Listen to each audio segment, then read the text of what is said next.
Chapter 16. The Pharisees and Sadducees came to Jesus and tested him by asking him to show them a sign from heaven. He replied, "When evening comes, you say, 'It will be fair weather, for the sky is red.'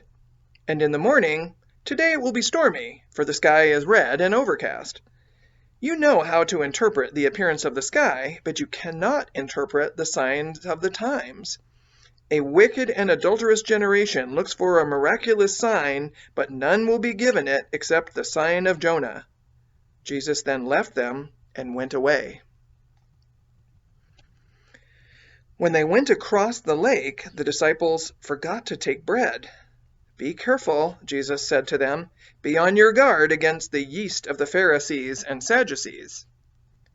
They discussed this among themselves and said, "It is because we didn't bring any bread." Aware of their discussion, Jesus asked, "You of little faith, why are you talking among yourselves about having no bread? Do you still not understand? Don't you remember the 5 loaves for the 5,000 and how many basketfuls you gathered? Or the 7 loaves for the 4,000 and how many basketfuls you gathered?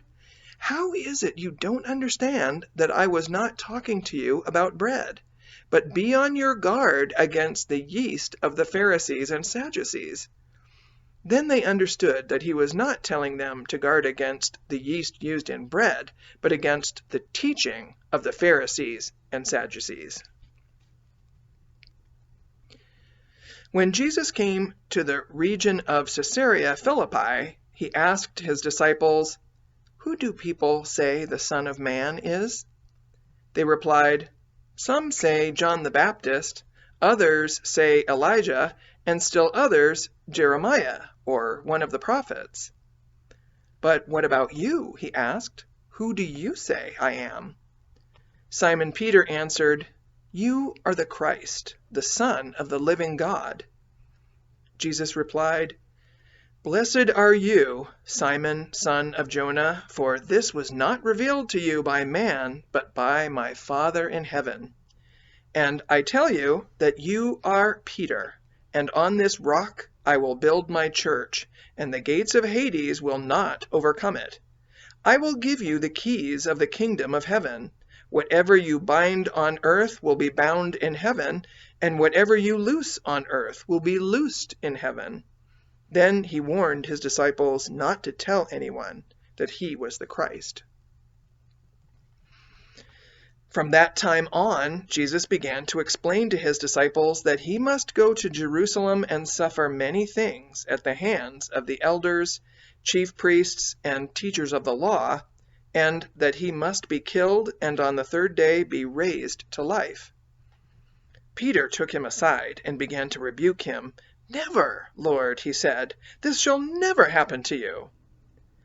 Jesus turned and said to Peter, "Get behind me, Satan. You are a stumbling block to me. You do not have in mind the things of God, but the things of men."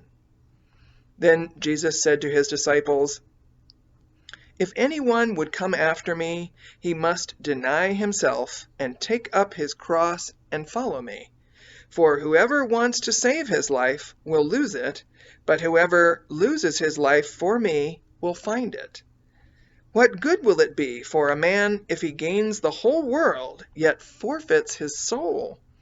For the Son of Man is going to come in his Father's glory with his angels, and then he will reward each person according to what he has done. I tell you the truth, some who are standing here will not taste death before they see the Son of Man coming in his kingdom."